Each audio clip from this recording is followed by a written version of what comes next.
問咧就唔好反轉條魚嘅，因為我哋唔係係嘛，冇所謂，你可以咁樣夾起佢。夾呢條骨咯。係，但係以你筷子功能梗係貴啲咯。我哋其實怕腸胃受不了啫。醃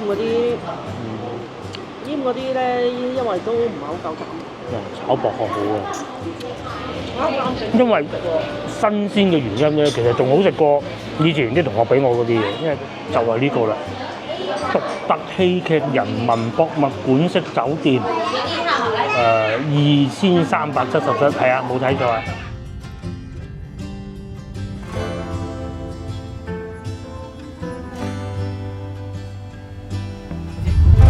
好啦，我哋咧揸咗，其實唔係好耐車嘅啫，其實唔係好長嘅路，但係咧揸咗好耐車，因為咧路上係比較難行。係啊，20公里行咗一個字。一個鐘啊，20公里，煩過翻去西華路啊嗰啲咁樣。其實20公里好短嘅。係啦。唔係，因為廣州都仲好啲，冇咁誇張啲路。佢最主要啲路唔係密，就終於嚟到潮州啦。咁我對上一次嚟咧係冬天嚟嘅，有10分鐘就到。其實又係住翻上次嗰個吉字酒店。好不幸咧，又落雨啦。可能希望好似先頭喺揭陽咁樣啦。一坐低就唔落，其實而家都細雨咗嘅。冇雨啦。係啊，依家可以唔使開遮。個天藍色啊！咁啊好啦，啲烏雲得翻少少。我哋去酒店休息一下，4點瞓到5點。嚟到酒店啦，曾經住過一次嘅酒店嚟嘅。咁啊，今次咧比較好彩，我先唔開估使幾錢先，係用咗好多積分啦、優惠券啦咁樣換翻嚟，咁係要俾錢㗎嚇，減咗都成150蚊啊，減咗。係啊，以前呢個吉子水晶酒店就喺前邊，我哋已經係第2次嚟㗎啦。哇，幾好力！啱個女。係啊，呢啲好啊。係啊，可能仲有個㗎。好消息就係我哋喺路上大雨，但係嚟到呢度咧一滴雨都冇，應該冇落過雨，因為地下係乾嘅。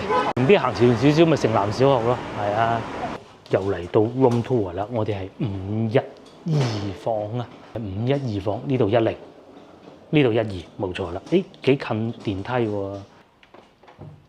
嗱，首先咧呢間房咧今晚咧係唔平嘅，應該係500幾蚊㗎。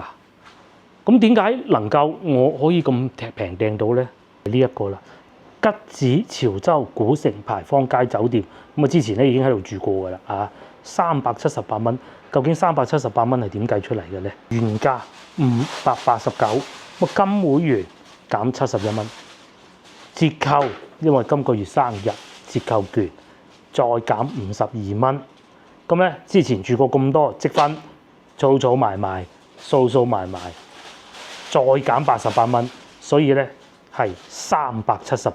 咁你話如果378咧係 OK 嘅，係性價比高嘅。高比。房間裏邊咧，大家睇上我點解咁細嘅咧？其實咧地理位置極為優越，行過去牌坊街咧好近嘅啫啊，幾乎可以講係最近咁滯噶啦。除咗我哋住居民樓咯，望出去好處咧就冇咁嘈咯，啊壞處就冇咁開揚。上次咧我就住馬路邊嘅，大體上就係咁啦啊，一個電視機啦。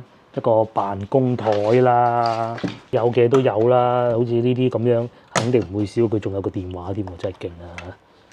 今次呢一間房咧好窄過我上一次。上次喺湛江幾爽啊！都係住呢一個，唔講湛江，我講呢一度啫。上次我住嗰個係仲有少少飄窗外邊嘅，但係唔知點解今次冇嘅，冇理佢啦。一樣啊，都係會有呢啲杯嘅啦。咁你上次住係幾錢啊？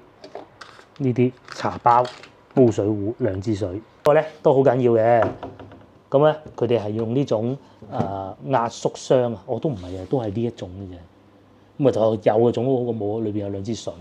呢度咧就係刷牙洗面啊，我最唔中意嘅地方咧，佢就係喺張床可以睇得到，不過咧都好靚嘅，佢哋嗰啲刷牙啊，嗰啲牙刷啊咁咯。仲有一個洗手液，柚子味嘅。呢度咧洗手間應該都冇咩好講啊！有個地方咧真係要讚一讚，上次都冇講過，同維華住會嘅全季酒店啊，呢一個佢係冇任何辦法可以打開嘅。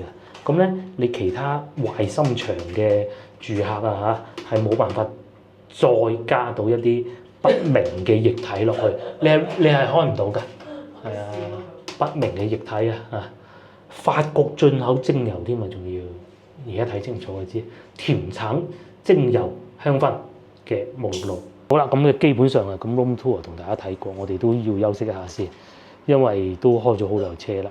咁今晚我哋同上一次我嚟潮州一樣，都係會過去古城街啊、牌坊街嗰度行下睇下廣濟橋嗰啲咁樣樣啦。咁啊食下，咁啊基本上都係咁嘅啦，冇乜特別嘅啫嚇。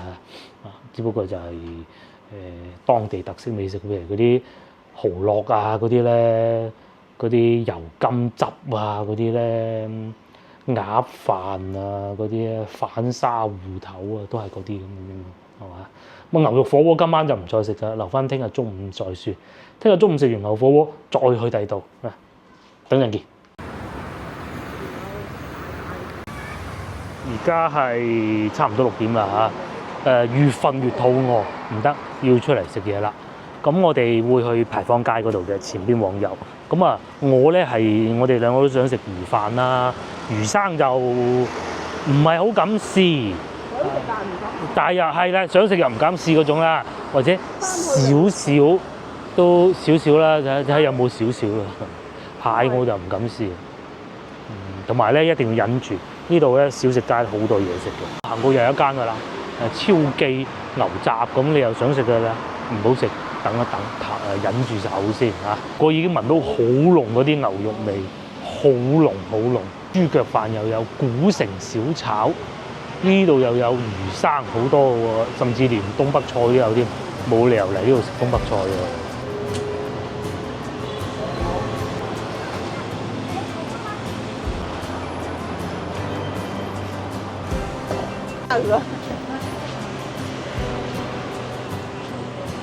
之前咧，我話呢度嗰啲電動自行車係好瘋狂嘅，老婆係唔信咯。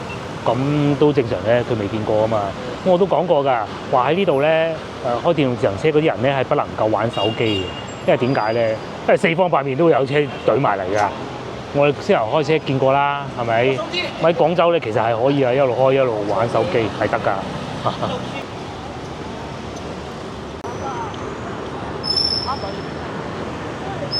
先頭老婆睇緊蜜雪冰城幾錢工資話？3000到5000，我哋當4000啦嚇，4000蚊工資都可以嘅。蜜雪冰城喎。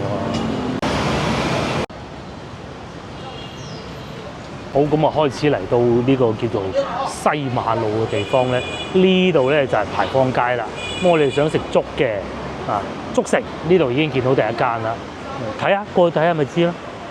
我行入去咧就係小食街啦，係啊，呢度入去就係小食街嚟㗎啦，好過癮啊！條路好窄㗎。呢度係砂鍋粥，就唔係白粥。今日售罄嘅烏魚，魚飯。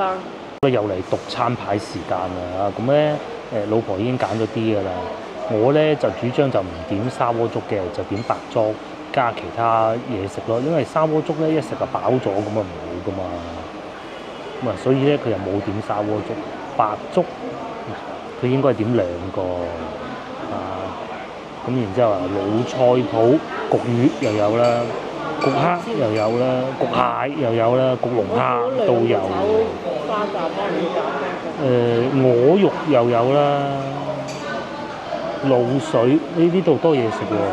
呢度係潮汕菜咧嘅大集合啊！蝦蟹啊，小龍蝦生醃啊！呢個太刺激啦！生醃蝦血堪咁樣，醃寒江蜆仔呢個未食過。花螺熟醃熟花甲係嘛？巴浪魚嗱呢個咧就係我哋想食嘅啦，叫做葱花薄殼米黃花魚飯。咁啊魚飯2個有啦嚇。你食唔食嗰個生醃㗎啦？蠔仔煎啊，等一等先。生醃其實我想食嘅，睇價錢咯。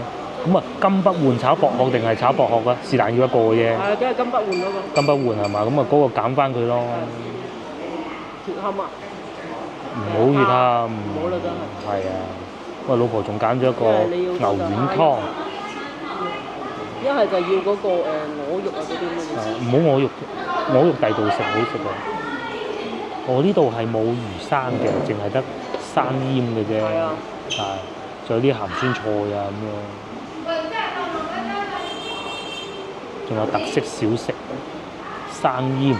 我上次嚟咧，好似呢間未開嘅，咁點解我哋會入嚟咧？就係見佢比較光猛。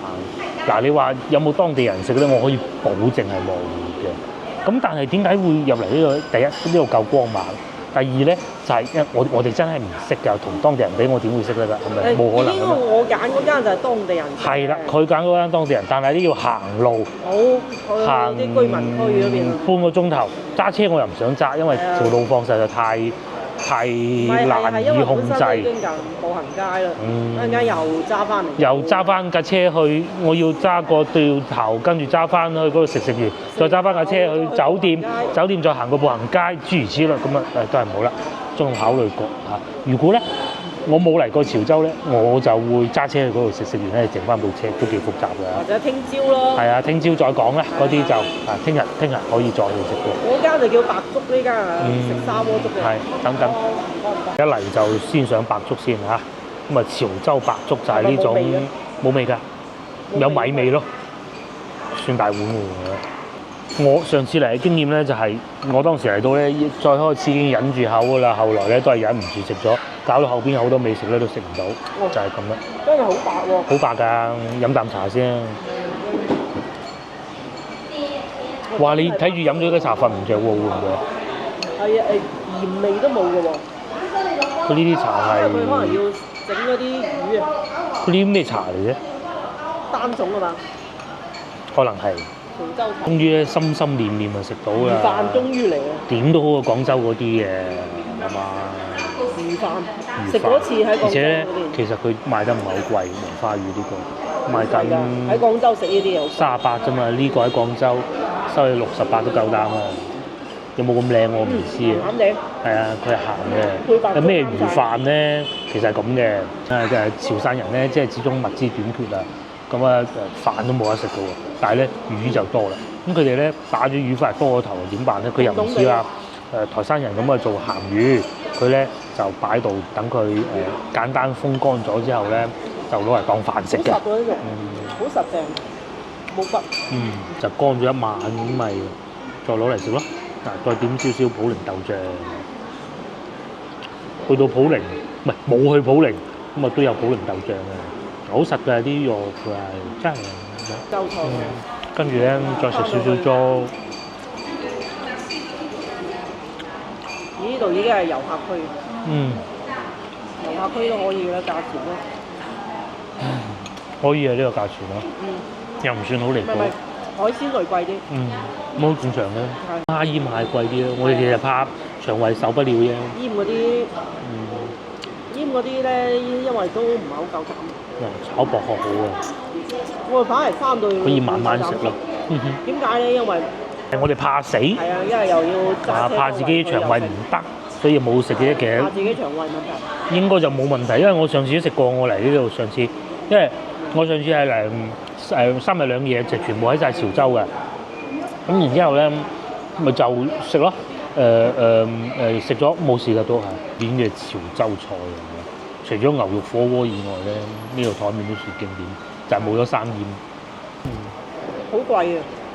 你記唔記得食過一次？記得，好貴啊！喺寶業路啊嘛。係啊係。好食就還可以啦，但係就珍貴咯。呢度就好啊，有啲肉幾靚。食嗰啲醃蝦醃蟹。呢個幾好，呢個係冇揀錯，或者已經唔係唔算好，仲有更好，都已經好好。上次咪食一門，係啊，又係炒薄殼，又係炒薄殼，黃花魚，又係魚飯，乜鬼嘢？普寧豆腐，係唔平啊嗰餐都，唔平啊，仲冇咁好食添。反而今日就唔貴，一嚿水。中午又係，我哋牛丸湯，牛丸湯都嚟埋，我最中意呢啲紫菜，同埋一定要有呢啲蒜頭啊，炸蒜頭先得㗎。如果唔係咧，唔俾錢㗎嚇。哇！好潮州啊！呢個好潮州啊！真係好潮州啊！開車咁樣值唔值得？值得。真係好潮州，我哋今日食嗰啲。咁等陣咧，再帶老婆食埋嗰個我認為最好嘅炸生蠔。生蠔蠔落，咁就 perfect 啦。佢嗰個咧係先有佢嗰間店，再有呢條美食街嘅對説。食埋呢度先。問咧就冇反轉條魚嘅，因為我哋唔係嘛，冇所謂，你可以咁樣夾起佢。夾呢條骨咧。係，但係以你啲筷子功得唔得咧？有啲難度。你食過魚頭啊？好似揸刀叉咁。反咪咁咯。係，咁樣夾起條魚骨咁就得㗎啦。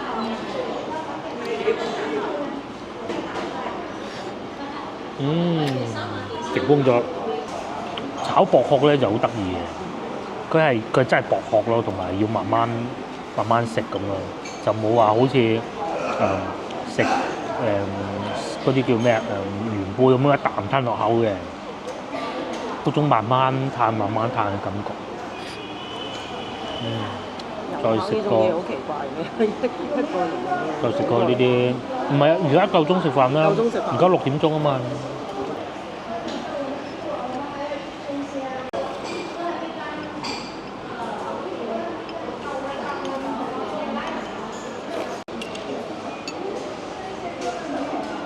食㗎，係啊，鹹地。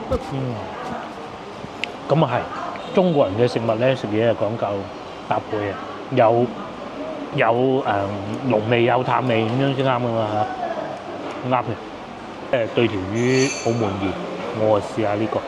以前喺味賢香成日食嘅。味賢香應該係我哋啟蒙嘅啟蒙啊，對潮州菜嘅啟蒙。係啊，真㗎，因為佢平啊嘛，有牛丸，呢啲咁樣，哇！嗰啲牛丸咧就比中午嗰啲有味夠味啲嘅，但係咧就冇咁嫩嗰啲肉，中午嗰度好啲，真嘅，我講真，中午嗰度好啲牛丸，我中意啲。嗰種自己整。係。但係都好過味賢香好多好多，18蚊咁大碗 OK 啦。入得嚟呢度食都係遊客嚟嘅。遊客先嚟呢度啦，遊客嚟呢度做咩啫？諗唔到咧遊客店又幾好喎，即係可能我哋真係遊客啦，滿意啊！作為遊客嚟講，裏邊又夠光猛我睇上網查啊，即係睇社交媒體啊，講啊有啲鋪頭啊。直頭食到裏邊有煙頭啊！你點夠膽食啊？呢啲咁光猛，裏邊幾條骨我睇到啊！裏邊已經咁靚，咁多嘢睇，行啦！牛金汁而家買唔買支飲下？因為等陣食嗰個咩都要飲㗎。等陣先嚇。嗱呢度咧就係第一次帶老婆嚟，我第二次嚟，叫西馬路。好多食物咧都唔知係咩嚟嘅。要行埋去睇先知啊！但係咧，奉勸大家一樣嘢，唔係唔好嚇，係咧，我哋幾次經驗都係啦。出到嚟遊玩咧，食嘢咧，唔係怕生，而係千祈唔好食炸嘢。一食炸嘢咧，你就會飽，一飽咧，你就咩心情都冇晒㗎啦。上次喺汕頭如是，其實再之前我喺潮州都係咁噶。記住唔好食炸嘢，就可以玩人哋隻貓咯。你隻貓！翻個肚出嚟啦！度仲有一個老牌肉丸喎，個女叫我咧買一包牛肉丸翻去嘅，可以聽日先買都得嘅。今朝早咧喺揭陽見到啊，又係呢啲騎樓街㗎，又係一樣樣㗎啲騎樓。咁啊呢度熱鬧啲，佢哋可能揭陽想打造翻一個好似咁樣嘅騎樓街吧。我估應該係啦，因為準備放假原因咧，今日客人並不太多。上次嚟到咧都幾繁忙嘅嚇。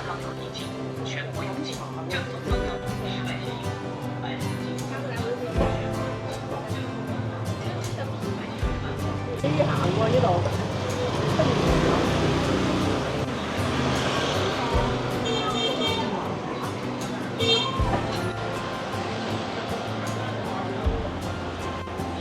嗰度真係揾嚟真係得一間。奶茶咖啡，3緊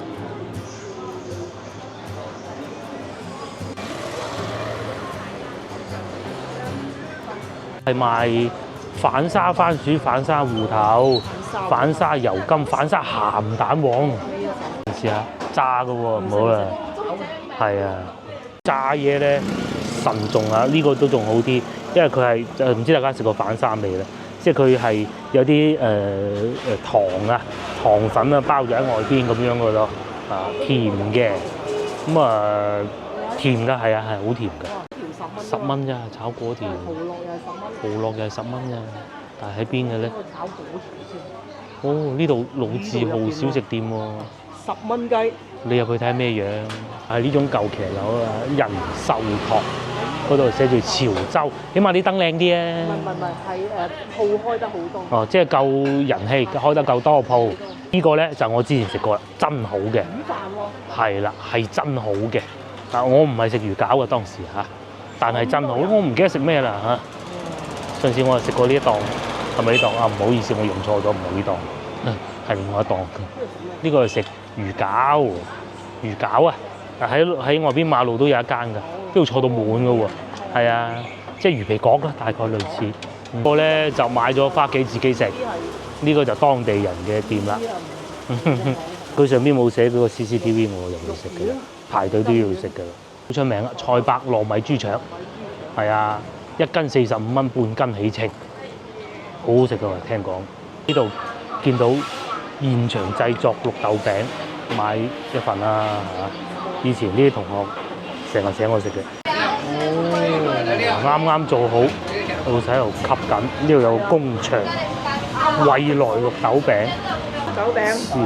唔係，正宗啲講叫惠來綠豆餅。最正宗因為新鮮嘅原因咧，其實仲好食過以前啲同學俾我嗰啲嘢，因為佢哋喺老家攞到上嚟廣州花都整套，跟住人哋整套，我靜雞雞係攞件食嘅啫嚇，夠好食啊！係啊，啱整好，啱煎完，13蚊一盒咋。有人整喎，呢個好食。買完綠豆餅之後咧，繼續往呢個方向行，咁裏邊咧就會見到開元寺。開元寺隔離咧有一個好勁嘅酒店，我哋去睇。睇完咧轉右，咁咧就去食嗰個蠔烙。食完蠔烙繼續往前行，咁啊去到影夜景最靚嘅地方。咁啊基本上成個行程就係咁噶啦。好多呢啲腐乳雞翼。我哋唔好太喜好呢種啊，同埋油梨甘蠔、油甘汁亦都係必須。而家忍唔住咧，食咗啲炸嘢真係好食㗎，好靚嗰啲，即係炸果肉啊嗰啲，好靚啊，好好食㗎。咁啊真係食咗咧，點辦咧？你係飲翻啲油甘汁啊，解膩咁就得㗎。嗰啲又唔食嗰個牛丸啊，係嘛？其他幾樣都可以啊，唔差牛丸，但係裏邊有好多選擇。咁你話完全唔想揀咁啊，揀嗰間其實都可以嘅，貴少少咁嘅解嘅啫，5蚊係嘛？擺喺個雪櫃嗰啲咯，7蚊5蚊。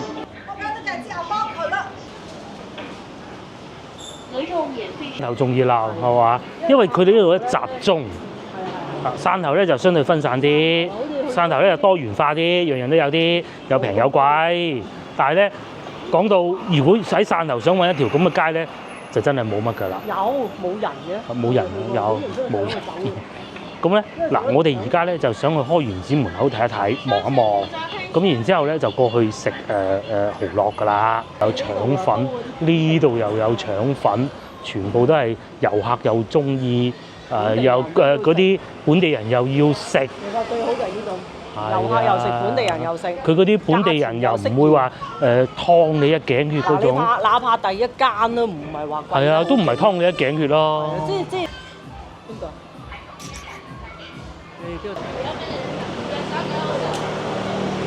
生咪好咯，食到炸雞翼食得幾開心，成嘴油。咁啊，我哋而家行緊呢條路咧，就叫做成日揾唔到啲。哦，原先個老婆就話想食呢間啊。哦，類似咁樣嘅。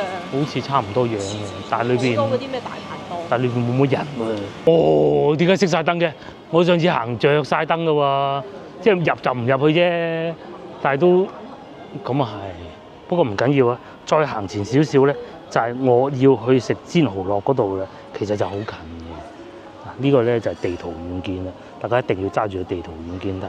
魯賓專供蠔樂糕果牌坊街店咁就得㗎啦。呢度就係開原址啦，只不過今日冇開燈啦嚇。咁啊再嚟咧就係嗰度係有導遊喺度講解緊嘅。咁咧，如果即係我哋呢啲唔係團友冇交錢，其實你伸長耳仔聽下都得嘅。咁啊，佢喺度講解緊嗰啲牌坊係咩由來咯，玩得開心啦嚇。咁啊呢度咧就係步行街啦，我哋要食嘢嗰度咧就喺前邊。咁呢度咧就叫牌坊街，好多牌坊嘅，嗰度有牌坊嘅。我哋要食嘢嘅地方就喺前邊。先頭咪有個老婆仲話冇人嘅，點可能得嘅？全部都係人啊！嗰度又有香港嘅遊客，呢度咧又有內地嘅遊客，仲有好多觀塘兄弟。我諗應該係一個地名加埋一種美食吧，好多㗎喎。呢度仲有一個賣嗰啲藤器啊，應該係藤器吧。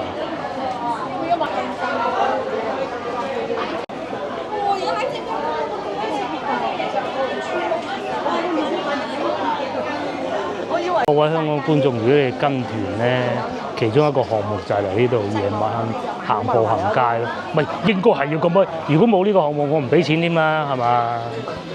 幾開心啊！跟住長者團、銀髮團，好彩咧個導遊啊冇帶佢哋去食嘅煎蠔餅啊，如果唔係全部坐滿啊，今晚唔使食噶啦。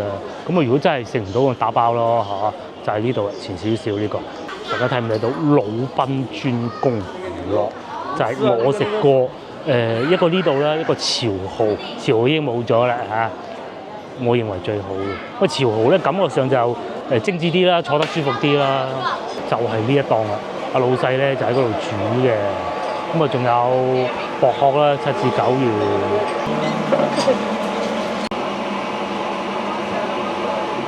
咁大碟啊嚇，勁啊！咁通常咧佢做呢一樣嘢咧會有生蠔啦，有薯粉，咁啊雞蛋或者鴨蛋，其實靚嘅咧用鴨蛋嘅，咁啊葱啊、芫茜啊嗰啲都有嘅，魚露、胡椒粉，就係簡單咧就係食宵夜必備嘅美食。佢好似係用雞蛋定鴨蛋嗰啲嘅。雞蛋冇錯，蠔夠多係咪？夠鮮啊！係好鮮啊！哇！吹到頭髮都歪晒，份量超多，啱啱煮好。食呢啲咧，一個人咧係一定食唔晒。我上次試過，梗係要帶埋我哋。份量超多，所以今次咪帶埋佢嚟咯。兩個人先好食嘅啲嘢，煎到好香脆嘅，啲蠔油夠多，捨得俾料啊，35蚊，合理，遊客區喎，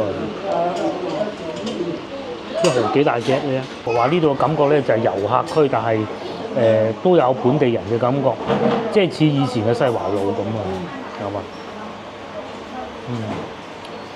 即係唔會撳住嚟搶嗰啲。係，我認為啊嚇，我認為點解咧？因為佢呢度範圍係好大嘅。仲有一樣嘢冇臭豆腐，冇鐵板油元酥。好大咧，就會有好多商戶，商戶一多咧，競爭大。咁自然咧，可能鋪租唔係好貴，或者自己嘅鋪頭啦。咁咧，其實係有一定嘅下探嘅空間嘅價格。仲有，即係佢全部都係本地嘢食咯，唔係話嚟啊！哇，臭豆腐、而且咧有一樣中意佢咧，就係唔會話整啲川菜啊，串嗰啲啊，係啊，一串菜都仲好啲，川菜可以好講究。最怕就係嗰啲辣串啊嗰啲咧，咁見到就走啊嗰啲就嚇。呢啲啊見到就算食唔到，都起碼睇下有個支持。先頭嗰個。有一間我見到有幾個洋人喺裏邊嘅，食得好開心嘅。點食啫？太飽啊！我哋已經忍住啊！潮州，佢成日將潮州同汕頭調轉。咁大啲。佢單價唔低，但係份量夠多，係咪？即係如果你買我哋試過啦，汕尾10蚊定10幾蚊啫嘛，街邊嗰啲，但係即係真係有啲距離咯，係咪？呢度起碼啲蠔咁大粒啊，薯粉又唔算話好多，有啲好似好糊咁啊。我中意佢，但係我中意佢薯粉唔多。台灣啲好多薯粉嘅。係，如果佢再多少少芫茜葱咁嘅完美。呢度咧仲有奇景，等陣都會帶大家去睇埋佢嘅。呢度咧有間酒店叫御酒店，御駕親征嗰個御啊，咁咧好貴嘅，就係呢個啦。獨特戲劇人民博物館式酒店，2377，係啊，冇睇錯啊，2377啊，咁樣最平嘅房2377，係一個精緻客房，呢個係精選客房，撳入去咧係咁樣嘅啫，即係我大膽講句啊嚇，係比我哋住嗰個要大，但係咧，我覺得我哋嗰個都唔錯嘅。呢個先不得了啊！睇咩嗰個咁大？呢個5000幾銀啊！我都好想知道5000幾銀係點。好似我哋住400蚊喺湛江嗰啲咁啊！我哋遲啲咧落香港買六合彩，中咗咧我就嚟住1晚，係啊，3獎2獎先得㗎，1獎就肯定住㗎啦。2獎我就嚟住1晚，5000幾蚊嗰個。我去香港住1晚，仲貴過半島啊！貴唔貴過半島啊？你查下。查下半島幾錢？我而家就好啲貴唔過半島。半島我講最平嗰間啊嚇，但係咁喎，半島係3人入住喎，大床房4000，半島酒店嚇。但係最貴嗰間咧係貴過半島嘅。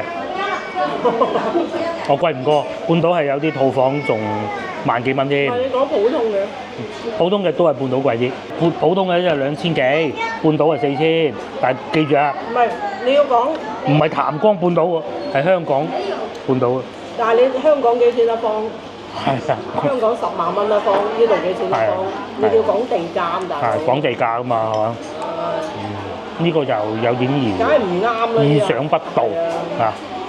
或者裏邊有帝王級嘅服務咧，嗰種係香港係寸金尺土，你梗係貴啊！有無限量嘅蠔餅食啦、蠔烙食啦，已經好飽啦。佢好在咧，其實唔好多油啊，係咪？控制得好好啦，咁你又冇油冇可能嘅。空氣炸鍋咩？整得好食㗎。係啊，整得好食。依家冇賣。即係，但係我喺屋企咧，我就淨係落淨蛋，就芫茜葱撈埋咁樣。嗯。就唔落薯粉嘅。嗯。咁都夠，咁啊仲香。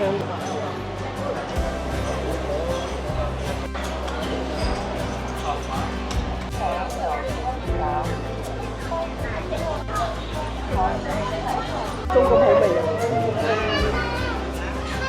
都係攞貨㗎啦，我諗呢啲嘢都係係嘛？汕頭嗰度啲味濃啲，但係就汕頭嗰度又貴啲。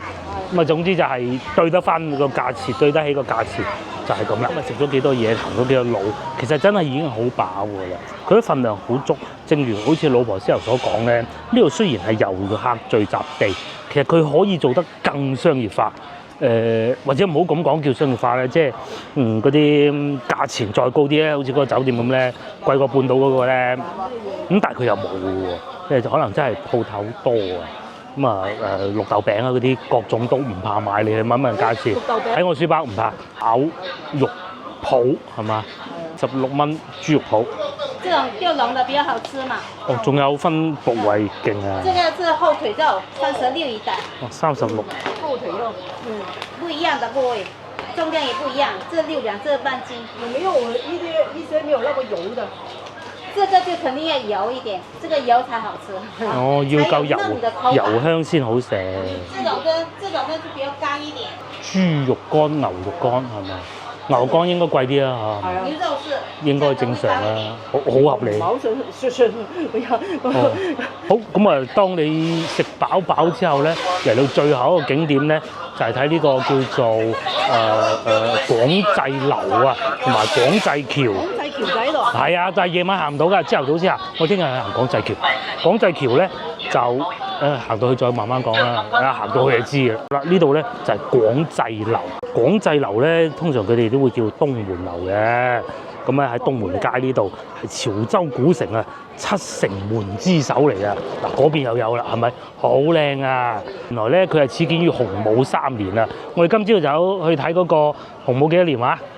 嗰個城隍廟洪武2年啊，都係嗰幾年啦，冇1700啫嘛，700年歷史。建於洪武3年1370年，咁去到民國嘅時候咧，1931年咧就翻新過嘅，梗係要翻新過啦，因為而家咧就變到咁靚啦。講到附近有商業氣氛嘅話咧，我哋去過幾個城樓啦，即係廣東省嘅大灣區啊，肇慶嗰個咧就長啲，但係咧就呢度有商業味道多啲，即係你可以飲食食，因為廣東人最緊要咩飲食嘅啫嘛，係咪先？冇食嘅就你靚到曉飛都冇用，曉飛完再飛都冇用嘅嚇。呢度咧就唔同啦。我喺疫情嘅時候咧，應該我第一次嚟潮州咧，當時就因為疫情冇人啦，咁咧我仲喺上面踩單車添，好過癮啊！夜晚黑影相咪靚咯。呢啲景點咧一定要夜晚黑嚟先好啊！右邊咧就睇城樓啦，你有精力嘅咧就爬上去。我哋咧係冇嘅，我哋咧就喺下邊嗰度行就得㗎啦。繼續係啲賣嘢食嘅地方咯，咁啊喺度影張相啊，就證明你嚟過潮州啦。咁而且咧仲要咁喎，喺度行翻出去咧，仲可以見到夜晚嘅廣濟橋啊！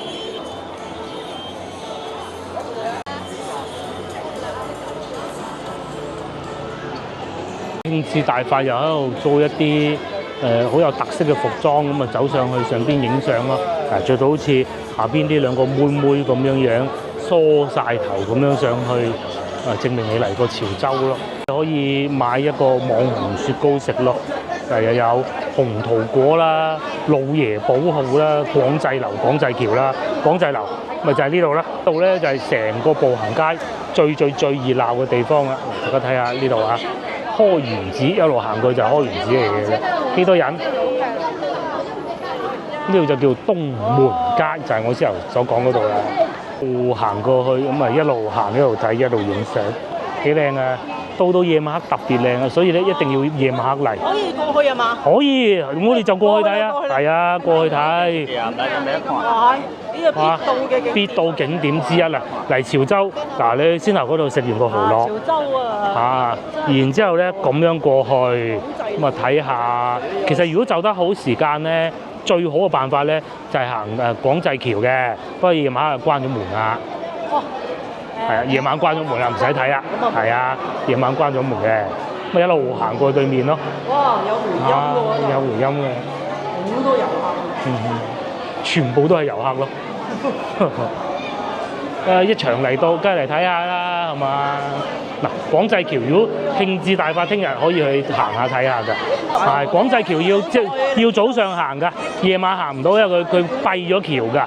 佢係會打開同埋閉埋㗎。又有人幫你影下相啊，咁當然要付一定嘅費用啦。咁我哋當然亦都可以自己影嘅，10蚊一張唔貴啊，嗬。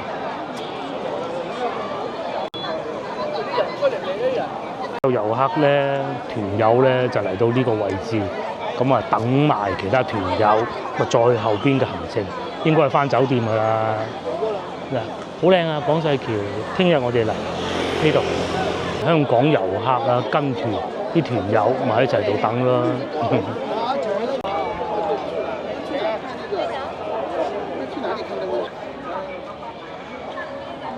一個星期6日啊！如果去到國慶節假期，我諗呢度仲火爆，係咪？梗係啦。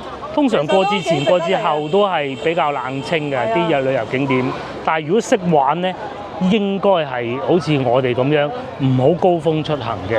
高峰期咧就真係唔好嚟啦嚇！你個體驗會好差啦。今日體驗唔差啦，係咪？比揭陽好行。你唔好再講揭陽，我唔想講佢咁多啦。係啊，係。個火鍋好好食，揭陽嗰個火鍋好好食啊！揭陽嗰個火鍋好好食咯，就係咁咯。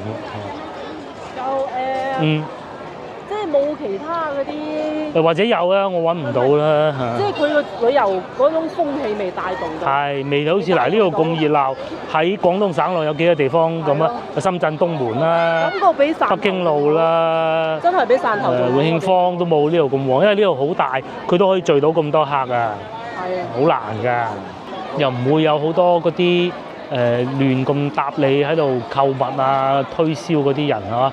咁你該影相就影相，幾好啊！俾啲後生仔有嘢撈下咁啊，唔錯㗎。仲有最後一個打卡點，你就要過去嘅。嗰度做咩㗎？嗰度過對面馬路影相咯，跟住行得㗎。聽朝先啦。唔係，而家夜晚影好靚啊，聽朝影唔靚啊！行啊！你信我冇錯㗎啦。帶大家去做遊客做嘅嘢咯，人多都要去。如果係國慶節呢度過馬路，我諗你要排幾輪啊？就喺呢個位置啦，排隊過馬路對面嗰度睇住人哋，超誇張，就去影相就得㗎啦。超誇張。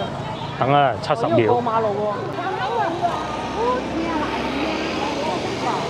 俾人霸晒㗎啦。我就唔怕過，不過冇做壞咩啫。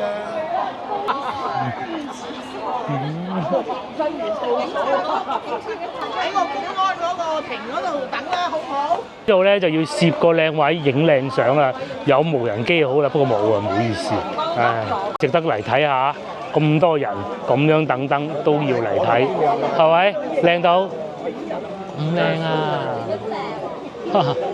你睇下幾靚哦！好似喺度睇煙花排隊維港繽紛會咁啊，好似係對面準備放煙花嗰種啊，好多係人喺度睇龍船都冇咁多人啊，幾開心啊！係真靚㗎嗱，對面咧座山上邊咧又有燈啦，條橋咧又有燈，呢度就係廣濟橋啊，咁佢會合埋㗎。朝頭早嘅時候，我哋聽日朝頭早再嚟睇就得㗎啦。幾靚，張靚相就走㗎啦嚇！我哋係啊，但係真係好值得嚟。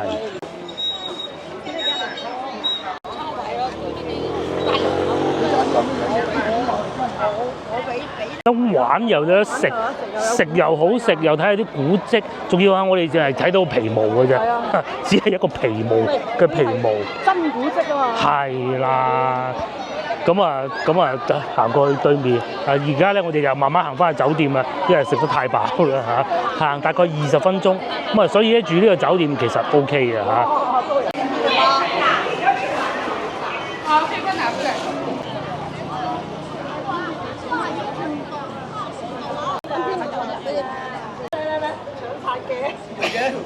抹咗佢啦！咁喺翻去酒店嘅路上，睇下冇咩特產買，或者聽日先買啦。其實呢度買特產都接受到㗎，唔係接受唔到。先頭問過嗰啲牛肝價錢唔係令到我哋唔買嘅一個因素啦，嚇。係因為佢唔係想買嗰種牛肝，佢想買另外一種。酒店推薦啊，大家估下面前呢個酒店幾錢？今晚我而家即刻要住1500蚊。係啊，牌坊街景1494就係呢度。咁值唔值咧？都值嘅。夜晚睇住個牌坊。呢個5000蚊。唔係呢間，呢個唔知我係另外一間。去睇下嗰間啦，不如好。食飽飽之後咧，又可以喺度睇下啲牌坊，一個個牌坊上邊係有寫字嘅，明知善大夫。後邊唔到啦太長。呢牌坊都係翻新過嘅啫就唔係由當時留到依家。我係你都唔信啦。都係牛肉丸啊，牛肉火鍋牛肉佢哋真係好中意食牛肉嘅。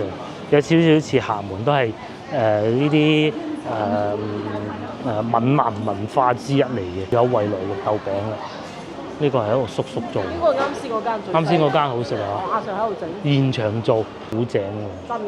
真古井，真有井喎，真有水喎。係啊，我都見到有井水。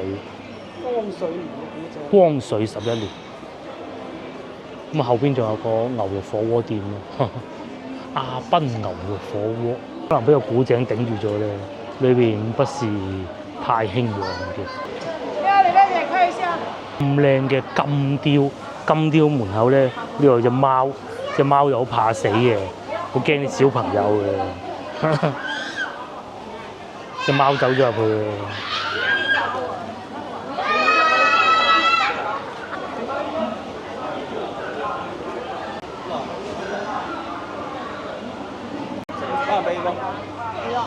嚟到另外一個打卡位啦，咁啊呢度係叫潮州市潮商老字號文化館，咁啊夜晚都開門啊嚇，老字號上邊寫住點咧？我唔係想講呢個百貨大樓，重點我係想講隔離呢一棟，就係我先頭所講咧，幾乎貴過半島酒店嘅潮州御酒店，應該係咁讀啦呢度。哇！睇個窗外邊望埋去咧〜真係完全唔似咁貴嘅，同埋會唔會有人住咧？我覺得冇咯。嗱，你覺得冇人住咧？就係呢棟啦。係啊，最平2500啊。係啊，呢度咯，喺度兩個女仔喺度坐住，上邊有好多龍咯。我點知啊？有一間出租咗。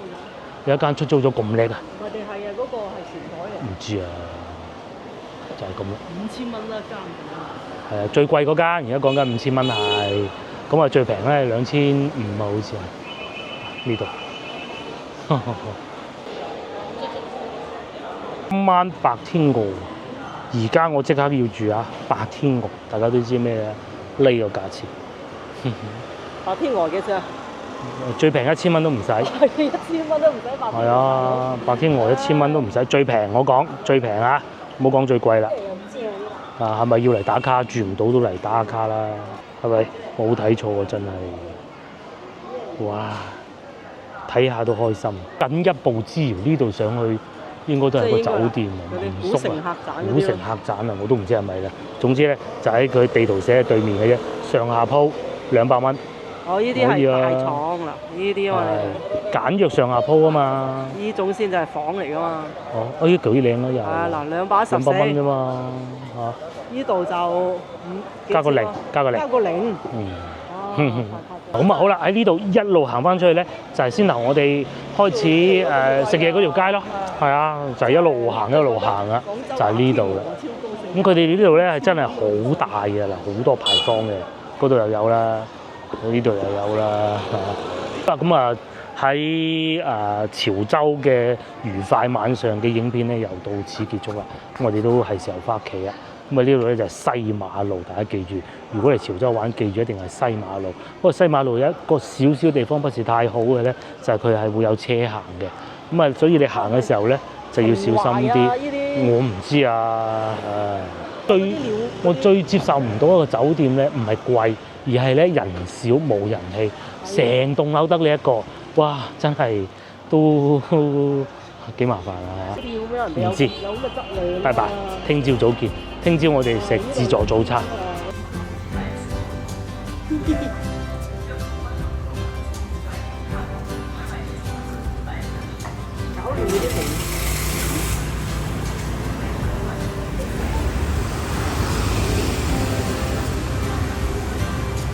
終於我哋翻嚟酒店，睇下酒店呢個工資啊，值班經理5000至4000，最平嘅安全服務員3500至2500。